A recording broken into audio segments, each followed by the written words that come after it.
AP skill development scam. ఈ స్కామ్లో already Chandrababu Naidu గారు అరెస్టే 50 రోజులకు పైగానే జైల్లో ఉండి తర్వాత లేనిపోని రోగాలు ఉన్నాయని చెప్పేసి చెప్పుకొని బెయిల్ మీద బయట ఉన్నాడు. ఈ స్కామ్లో కీలక పరిణామాలు కూడా చోటు చేసుకుంటున్నాయి. ఆ కేసులోనే నారా చంద్రబాబు నాయుడు గారు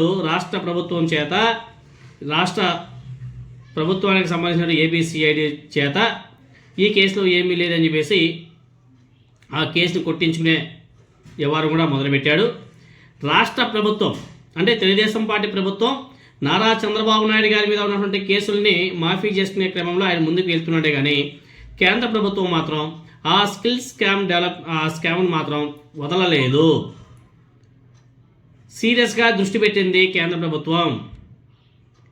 ఈ స్కిల్ డెవలప్మెంట్ కార్పొరేషన్ ఏదైతే ఉందో ఈ కార్పొరేషన్ సిమెన్స్ ప్రాజెక్ట్కి సంబంధించినటువంటి మనీ లాండరింగ్ కేసులో ఎన్ఫోర్స్మెంట్ డైరెక్టరేట్ అంటే ఈడీ విశాఖపట్నం పిఎంఎల్ఏ కోర్టులో సప్లిమెంటరీ ప్రాసిక్యూషన్ కంప్లైంట్ను దాఖలు చేసింది. ఈ కంప్లైంట్ను కోర్టు జనవరి 28వ తేదీన పరిగణలోకి తీసుకోవడం జరిగిందని చెప్పేసి ఈడీ ఎన్ఫోర్స్మెంట్ డైరెక్టరేట్ వెల్లడించడం జరిగింది. దానికి సంబంధించి ఒక ప్రెస్ నోట్ కూడా రిలీజ్ చేసింది.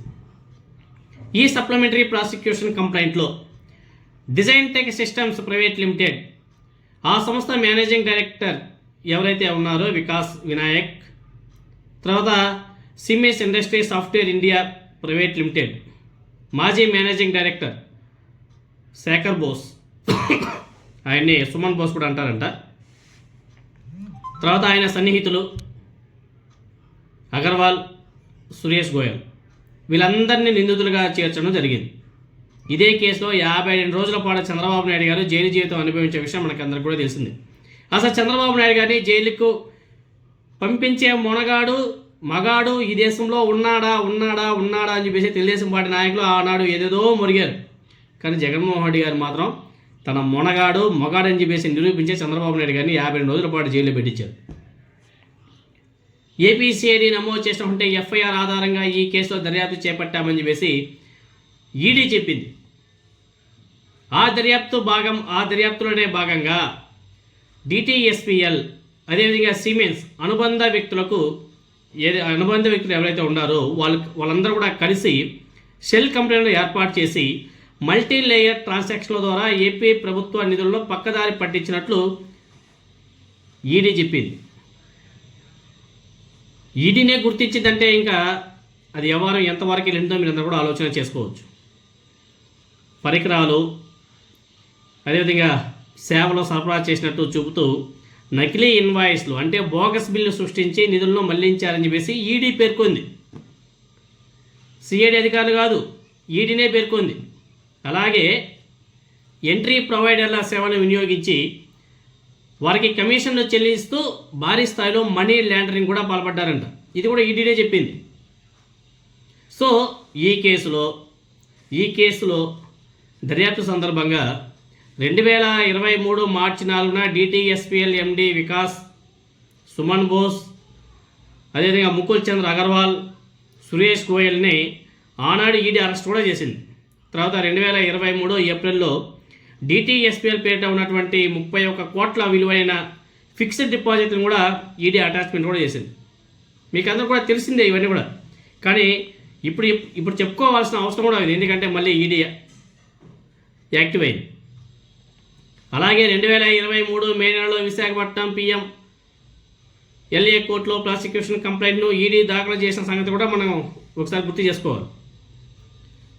ఢిల్లీ, ఎన్సీఆర్, ముంబై, పూణే ప్రాంతాల్లో కూడా ఉన్నటువంటి బ్యాంక్ బ్యాలెన్స్లు, షేర్లు, అదేవిధంగా స్థిరాస్తులు మొత్తం కలిపి 23 కోట్ల విలువైన ఆస్తులను కూడా ఈడీ అటాచ్ చేసింది. సో ఈ కేసులో ఇప్పటి వరకు మొత్తం 54.7 కోట్ల విలువైన ఆస్తులను ఈడీ అటాచ్ చేసినట్లు వాళ్ళు స్పష్టం చేశారు. మరింత దర్యాప్తు ఆధారంగా తాజాగా సప్లిమెంటరీ ప్రాసిక్యూషన్ కంప్లైంట్ను దాఖలు చేసిందని చెప్పేసి వాళ్ళు స్పష్టం చేస్తూ జనవరి 28వ తేదీన కోర్టు దాని పరిగణలో కూడా తీసుకున్నట్లు కూడా వాళ్ళు చెప్పేశారు. సో ఏపీ స్కిల్ డెవలప్మెంట్ స్కామ్కు సంబంధించినటువంటి మనీ లాండరింగ్ కేసులో ఈ పరిణామం రాష్ట్ర రాజకీయాల్లో, న్యాయవర్గాల్లో మరోసారి చర్చాంశమైంది. ఈ కేసు చాలా సీరియస్గా నడుస్తుంది. ఎందుకంటే ఈడీ అంటే కేంద్ర ప్రభుత్వం. కేంద్ర ప్రభుత్వం అంటే ఎవరు? మోదీ గారు, అమిత్ షా గారు.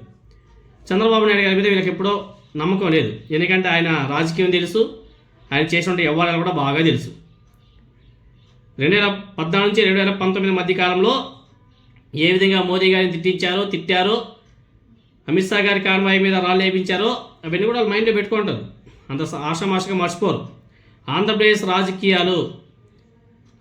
రాజకీయాలు బీజేపీ కేంద్రంలో ఉన్నటువంటి బీజేపీ పార్టీకి చాలా ఇంపార్టెంట్.